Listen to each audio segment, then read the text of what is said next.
اهلا بكم في قناه قيس هيلتي مع حليمه. اليوم غنتكلم على مرض السكري من النوع الثاني وعلاقته بالتغذيه. هذا الموضوع كيهمنا كاملين لان في المغرب عندنا نظام غذائي ونمط العيش اللي كيساهموا في ظهور هذا المرض. وزائد واخا نكونوا حاليا في صحه جيده تقدر يكون عندنا مقدمات السكري او البري ديابيت اللي من بعد غيتطور ويعطي مرض السكري الا ما اتخذناش الاحتياطات. باش تعمل الاستفاده بارطاجيو الفيديو وما تنساوش تشتركوا في القناه وفعلوا الجرس باش يوصلكم الجديد. من بعد اي وجبه فيها كربوهيدرات يعني السكريات وحتى النشويات المستوى ديال السكر في الدم كيرتفع. باش نعدلوه الجسم اولا بالضبط البنكرياس كيفرز هرمون الانسولين. هذا الانسولين الطول ديالو بحال شي مفتاح اللي غيخلي الخلايا تدخل عند هذا السكر اللي كاين في الدم لداخل عندها، وبالتالي المستوى ديال السكر في الدم كيرجع للحاله الطبيعيه. هذا النظام عند بعض الاشخاص كيكون فيه خلل، كيتراكم عندهم السكر في الدم وكيتسبب في مرض السكري.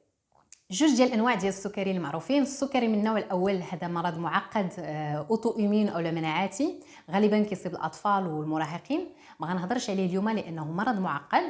السكري من النوع الثاني بالعكس كيصيب الكبار وخاصه من بعد سن الاربعينات، غادي وكيزيد في العالم الانتشار ديالو خاصه عندنا هنا في شمال افريقيا وفي الشرق الاوسط. السكري من النوع الثاني هو مرض مزمن يعني كيتطور ببطء وغالبا ما كنحسوش به في المراحل الاولى. في الاول كتكون عندنا انسولين ريزيستنس اولا مقاومه الخلايا للانسولين. الخلايا من كتعرض لبزاف الانسولين حيت مثلا كناكلوا بزاف ديال السكريات وديال النشويات كتولي تتقاوم هذاك الانسولين وما كتمتصش مزيان السكر اللي كاين في الدم. البنكرياس باش يعالج المشكل ويساعد الخلايا كيبدا يزيد في افراز الانسولين. طالما ان البنكرياس قادر ينتج بزاف ديال الانسولين راه المستوى ديال السكر في الدم كيبقى في النطاق الصحي.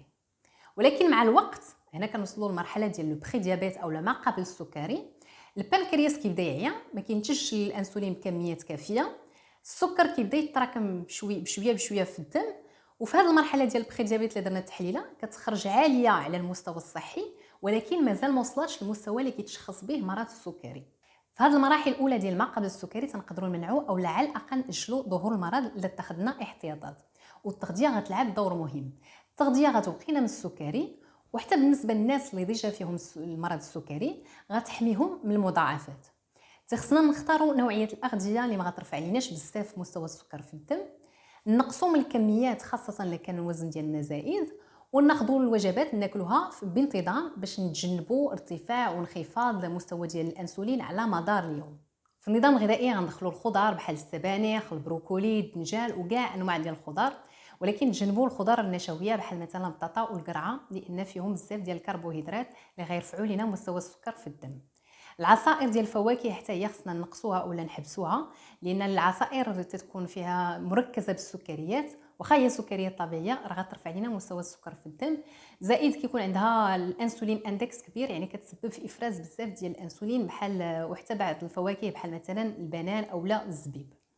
النشويات غنقصوا من الكميه باش نقصوا الوزن خاصه اللي كان الوزن ديالنا زائد، لان الوزن حتى هو معروف من بين الاسباب اللي كتسبب السكري من النوع الثاني، خاصه ملي تكون عندنا الشحمه او الدهون على حزام ديال البطن. ناخذوا النشويات الكامله يعني غتكون فيها الالياف بزاف بحال مثلا الحبوب القمح الكامل، الشوفان، الرز الاسمر، المعكرونه اللي كتكون كامله. وغنتجنبوا اولا نحبسوا النشويات المكرره اللي كتكون جايه من الحبوب المكرره بحال مثلا الطحين الابيض او الطحين ديال الفورس، لان الطحين الفورس كنحيدوا منه تقريبا بزاف ديال الالياف، دونك شنو تيبقاو الكربوهيدرات غيرفعوا لنا مستوى ديال السكر في الدم.